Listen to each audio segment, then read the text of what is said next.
In this video, we're going to take a look at how to use the half angle formulas, which are in lesson 7.2.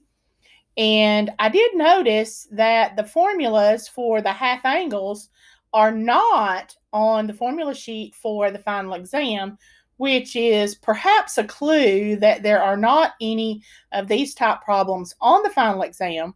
However, you still need to know how to solve these type problems since you have to get through the homework lesson for those. And the problems related to half angles are presented in really two different ways. Some of them are very straightforward, such as find the cosine of 165 degrees using a half angle formula.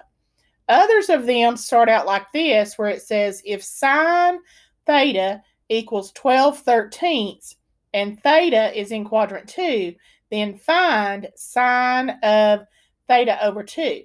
So eventually we're looking for the sine of a half angle. However, we have to do some work before we can get there. So in this particular scenario, if the question is in this format, your best bet is to start out by maybe drawing yourself a picture of kind of what's taking place. Okay, so I'm going to draw initially my coordinate grid system.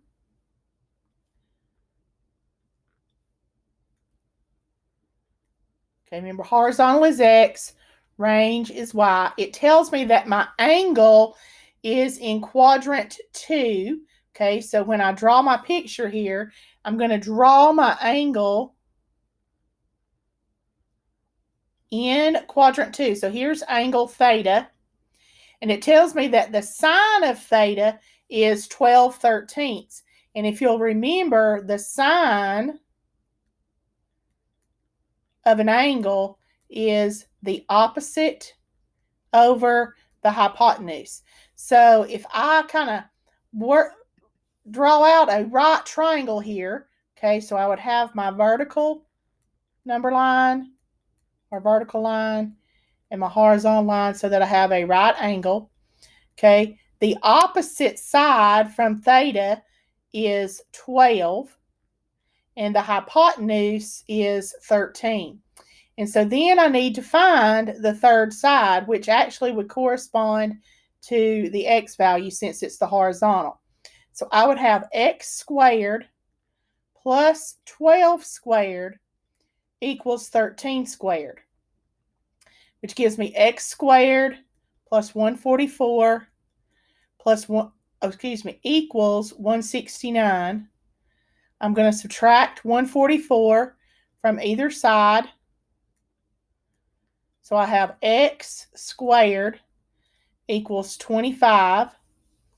I'm then going to square root both sides.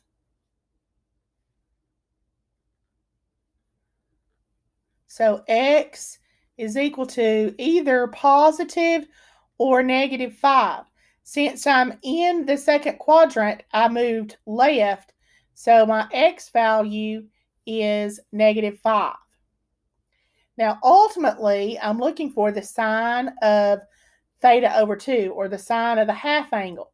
So if I look at my half angle formula for sine, I notice that in this formula, I need the cosine of the angle. So I'm going to go ahead, since I noticed that I need the cosine of the angle, I'm going to go ahead and figure out what is the cosine of angle theta. Okay. So the cosine of angle theta would be the adjacent over the hypotenuse, which would give me negative 5 over 13. So the cosine theta of the angle is negative 5/13. Okay, so then I'm ready. I think I have everything that I need. So I'm going to use my half angle formula. So the sine of theta divided by 2 would be either plus or minus the square root of 1. Let me double check the formula, make sure we get it right. Okay, again, I don't keep these off the top of my head either. 1 minus cosine theta all divided by 2. And I've determined the value for cosine of theta. So at this point, it becomes somewhat of a plug and chug. So I have plus or minus the square root of 1 minus. In place of cosine theta, I'm going to put the value that we determined it to be. Cosine theta is the negative 5/13. And that whole thing, remember, is all over 2. And then I've got to do the calculations there inside that radical.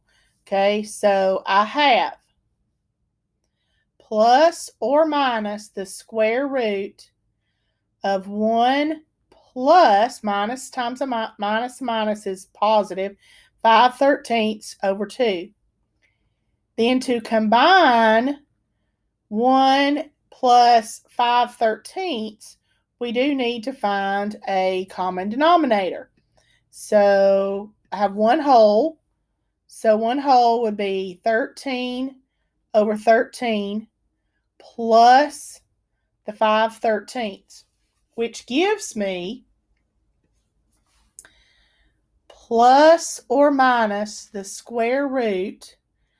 13 plus 5 is 18/13, all divided by 2. Remember that division, that fraction bar there implies division. So this is really plus or minus the square root of 18/3 divided by 2. Then hopefully you remember, in order to divide with fractions, we use a process where we flip and multiply.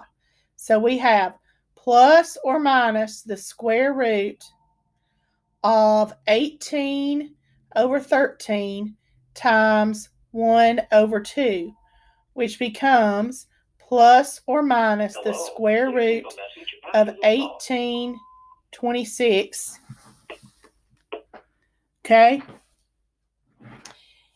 And 1826 will simplify. So I have plus or minus the square root of 9/13. I divided both by 2. 18 divided by 2 is 9. 26 divided by 2 is 13. Still not quite finished because I need to simplify this radical. Okay, I'm going to kind of go up here just a little bit. So plus or minus square root of 9 over square root of 13, which gives me plus or minus 3, because square root of 9 is 3, over square root of 13. But remember, you cannot have a negative or a radical in the denominator of a fraction. So we're going to rationalize. So I'm going to take plus or minus 3 on the square root of over 13 times square root 13 over square root 13. Okay, you got to get rid of that radical in the denominator. Remember, that process is called rationalizing the denominator. So I end up with 3 times the square root of 13 all over 13. And I then need to make the decision. The final decision we have to make is whether we should make it positive or negative. So let's go back up here and think about this for a minute by looking at the picture.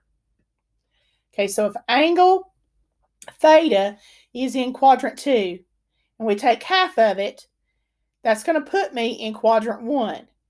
In quadrant 1, the sine of the angle would be positive. So ultimately, my answer is going to be the positive square root. Okay, the ultimate answer is the positive 3 on the square root of 13 all over 13. Now, there's a lot of steps to get there, and you're putting together a lot of different things that you've learned already throughout the semester. In the second type problem, where they're, in a sense, a little bit more straightforward, where it says, find the cosine of 165 degrees, and it'll often say using the half angle formula. Okay, and so then you have to think about, okay, what angle did I use? And again, one of the purposes of these half angle and even the double angle formulas is it lets you find the value, the exact value of the trigonometric function from the unit circle, even though you didn't use an angle that initially is on the unit circle. If we look at the unit circle, which is on the formula sheet that you are allowed to use for the final exam, I don't have an angle on my unit circle that measures 165 degrees. And since I'm doing a half angle formula, I'm going to do a little bit of kind of math off to the side here to kind of help you think through what we need to do. Okay, so I want to figure out what is half of some number is equal to 165 degrees. Okay, so I need to try to figure out what that number is. So I'm going to use some good old basic algebra. I'm going to multiply both sides by 2. Okay, so x is 330 degrees. So cosine of 165 degrees can be rewritten as the cosine of 330 degrees divided by 2. Okay, and so in this particular scenario, when you're thinking about using that half angle formula, the half angle formula, you have the cosine of theta over 2 or x over 2, it doesn't matter what variable you use, okay, is plus or minus the square root of 1 plus the cosine of theta all over 2. And again, if you don't remember that, remember, I've got all the formulas at the beginning of this document. Okay, so there's the formula. I've copied it down. And what you need to realize is that your theta that you need to use within this formula, my theta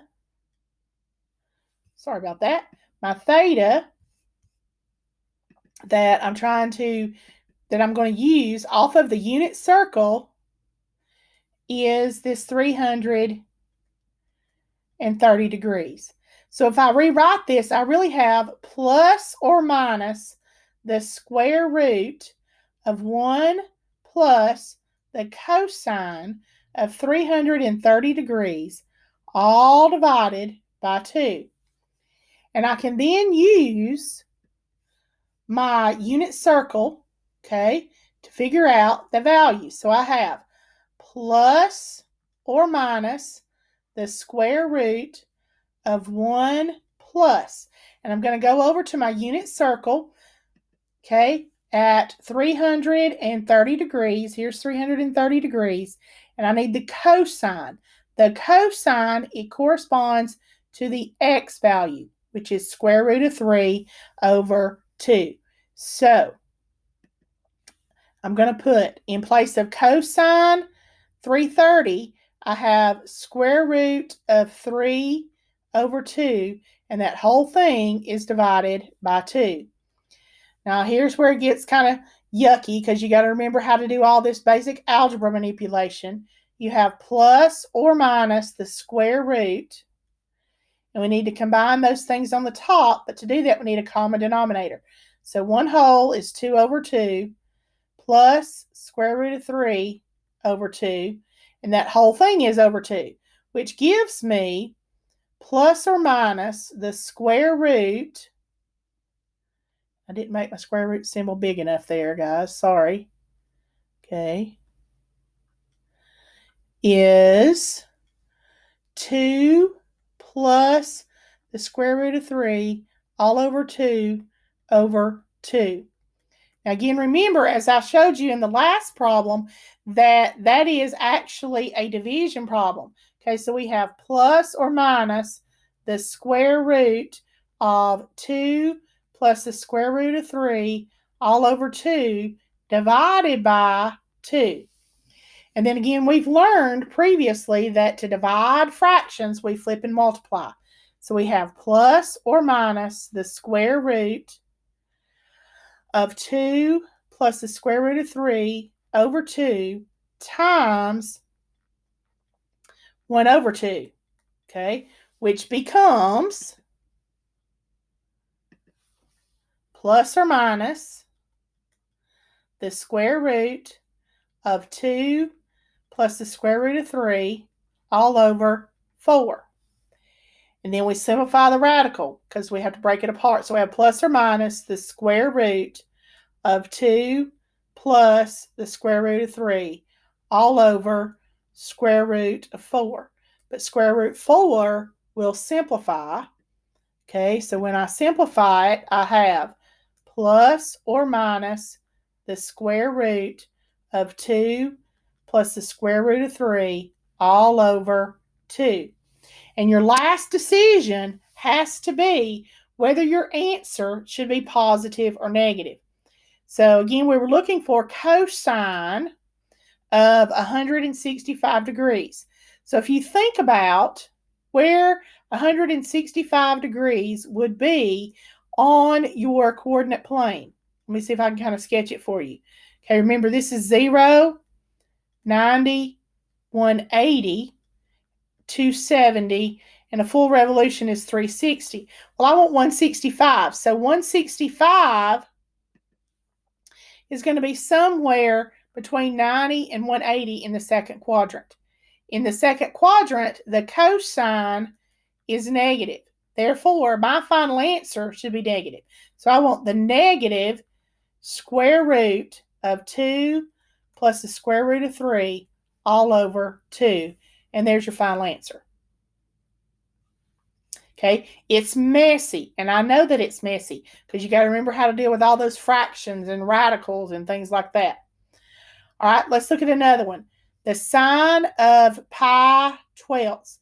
Again, the whole point of this exercise, so to speak, is so that you can use an angle from the unit circle. And again, if I go back to the unit circle, I don't have 11 pi twelfths. And we're told to use the half angle formula. So if I think about it, in terms of my half angle formula, I have 1/2 times some angle is going to give me 11 pi twelfths. And I will need to figure what that is first, and hopefully it's an angle that's on my unit circle. So I'm going to multiply both sides by 2. So I have x equals 22 pi over 12, which simplifies to 11 pi over 6. And if I go out and look, I believe I can find that on my unit circle. Okay, right here is 11 pi 6. So I know that I have an angle for 11 pi 6. So then I'm looking for sine, so I want to make sure I use the right formula. So we need the sine of theta over 2.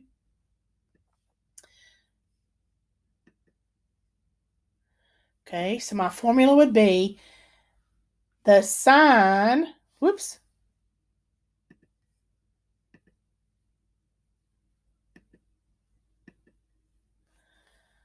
be sine of theta over 2, or if we rewrite our problem, it's the sine of 11 pi twelfths is the sine of 11 pi sixths, all divided by 2.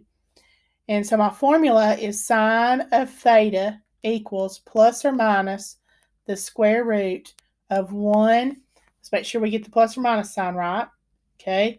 1 minus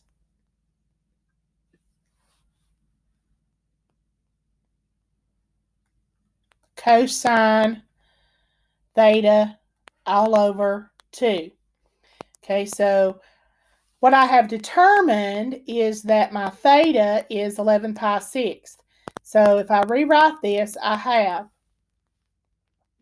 plus or minus the square root of 1 minus the cosine of 11 pi sixths all divided by 2. And then I'm going to go out in just a minute and look at my unit circle. So I have plus or minus the square root of 1 minus, and I'm going to go look at my unit circle for the cosine of pi sixth. Here's pi sixth. Again, the cosine corresponds to the x value. So it is, again, square root of 3 over 2. It's not always going to be that, okay? This happens to be the examples that I picked. Square root of 3 over 2, okay? So we need to combine together the terms in the numerator, which requires that we have a common denominator. So that gives us 2 over 2 minus the square root of 3 over 2. So we have plus or minus the square root of 2 minus the square root of 3 all over 2 divided by 2. Which again, if you recall, leads to this huge division problem. Okay, so we have plus or minus the square root of 2 minus the square root of 3 all over 2 divided by 2. To divide the fractions, you flip and multiply. Okay, to divide the fractions, you flip and multiply. So we have plus or minus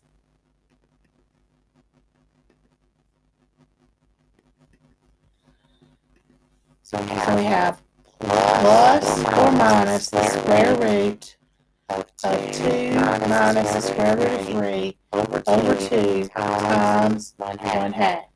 So we have plus or minus the square root of 2 minus the square root of 3 all over 4. Breaking the radical parts, plus or minus the square root of 2 minus the square root of 3 all over square root of 4, which simplifies to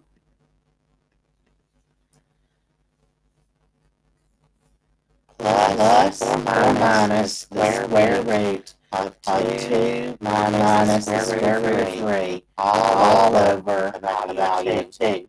Again, the last step is to decide whether you would have whether it's positive or negative. So we're doing pi twelfths. That one's not easy to figure. Okay, so let's think about it for a minute. We'll come up over here to the side and draw me a little coordinate plane. Okay, so we have 0, pi halves. In terms of twelfths, that would be 6 pi twelfths. Here's pi, that would be 12 pi twelfths. Okay, and then here's 3 pi halves, which would be 18 pi twelfths. Looking for 11 pi twelfths. So hopefully you realize that 11 pi twelfths are going to be between pi halves and pi, which means again for the sine. And the sine is positive. So my answer is positive square root of 2 minus square root of 3 all over 2. Okay. I also want to do one for tangent. And I want to go back to the formulas for a minute about tangent. Tangent, if you'll notice, there are 3 different formulas. You only need to use one of them to do the problem. Okay, so tangent of theta divided by 2. There are 1, 2, 3 different formulas. And you can choose which formula you want to use. Now, personally, I would avoid this first option. And the reason I would avoid the first option is because it's got that crazy radical square root symbol in it. I tend to also avoid the second one because it has this 1 plus cosine theta, which is a binomial, 2 pieces in the denominator.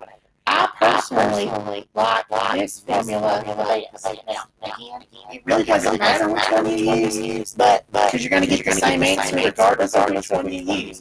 You do not need to use all three of them. Choose which one you want to use. So I'm going to use 1 minus cosine theta over sine theta. Okay, so we're going to do the tangent of 75 degrees.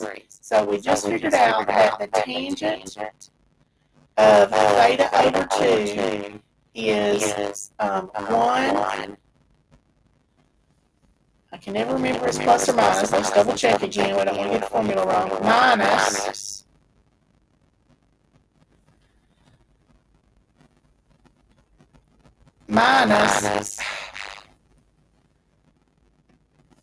1. I'm sorry, my pen's messed up. Okay, 1 minus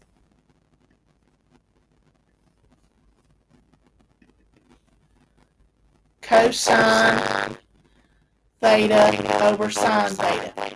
Now, again, the first thing I need to think about is what is my theta going to be? So, again, if I'm thinking about it, I want to try to find an angle. I need half of an angle that is 75. And there's something crazy going on with my computer, so hang on. It's just kind of doing its own thing. All right, so off to the side, I'm going to say half of some angle, I'll call it theta, is going to be 75 degrees. And so then I multiply both sides by 2. So theta is 150 degrees.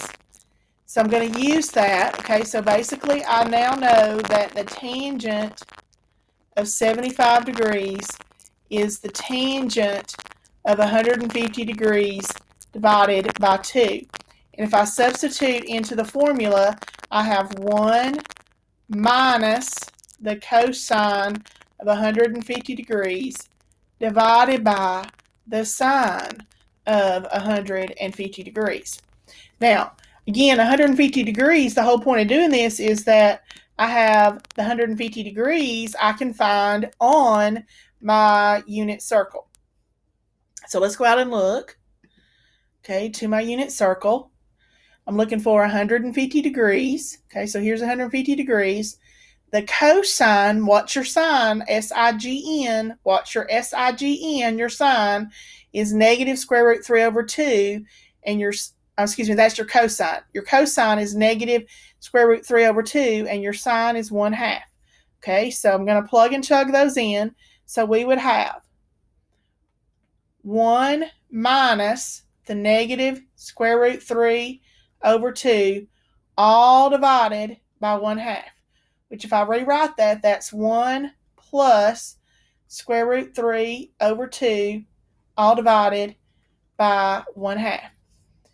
Now I've got to simplify the numerator and work with the denominator. So in the numerator, in order to combine those terms, we need a common denominator. So we would have 2 over 2 plus square root of 3 over 2, and that whole thing is divided by 1/2, which gives us 2 plus the square root of 3 over 2 divided by 1/2.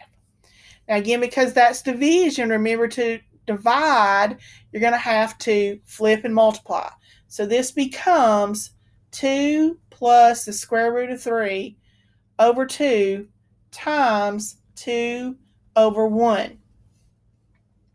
So then I have, if we do the actual multiplication and go ahead and multiply it out, I'm going to write it this way. 2 times 2 plus the square root of 3 all over 2 equals. Okay, so then you have, notice, it's a little bit more obvious perhaps that you have a 2 in the numerator and a 2 in the denominator, which gives me 2 plus the square root of 3. So the exact value of the tangent of 75 degrees is 2 plus the square root of 3. And so I hope you find this helpful as you're finishing up the course. Let's try to finish strong.